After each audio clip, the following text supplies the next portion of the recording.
Hi everybody and welcome to Survival Dads.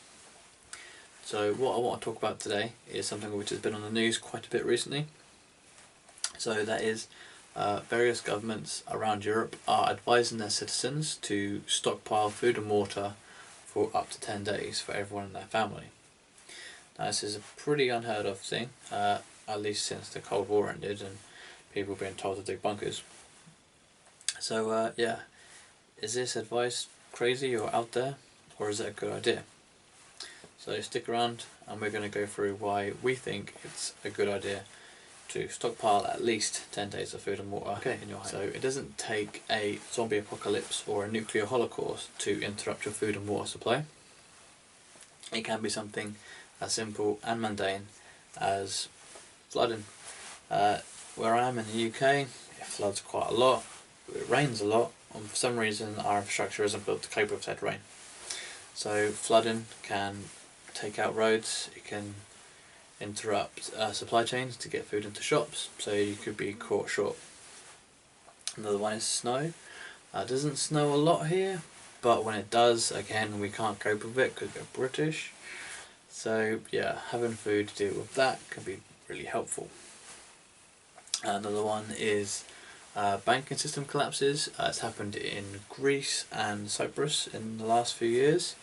It can happen in any country. The global financial system is quite fragile, and it could become a situation where you can't actually withdraw money from your own bank account.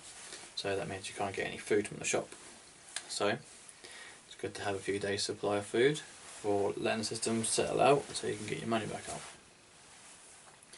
Another really quite mundane one is you could get ill. We've all had that flu where we're just like, oh, we're in bed and we're just knocked out for a while. So having a few days worth of food in your house can, well, I wouldn't say potentially save your life, but it can make things a lot easier because sometimes you just don't want to go outside and it's just like, ugh. So yeah. Another one, going to a more serious threat or tier, is a global pandemic.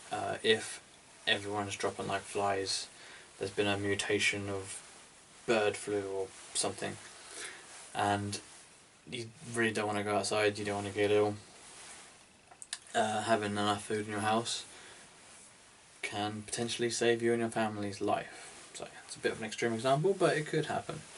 Another one is war. There's a lot of stuff going on in Europe at the minute, especially Eastern Europe. You know, the whole thing in Crimea, and there's an ongoing situation in Ukraine. So for people like them in that sort of area, having a few days or weeks worth of food again could potentially save your life. So yeah, it's not just fantasy zombie apocalypses you need to prepare for, real world situations which can happen. So there you have it. There's just some of the reasons why it's a good idea to have a stockpile of food and water in your home for emergencies, be them major or minor. So what are you waiting for? Get to the shops, get online, order some stuff. Doesn't have to be a lot, just a couple of pounds here and there. If you see a sale, grab some stuff, you know, get a bit extra, just put it at the back of the cupboard. Remember to cycle it, and stay fed in the apocalypse. Thanks for watching, and I'll see you soon. Okay, don't forget to subscribe to the channel and like and comment on this video to see more awesome content. Because if not...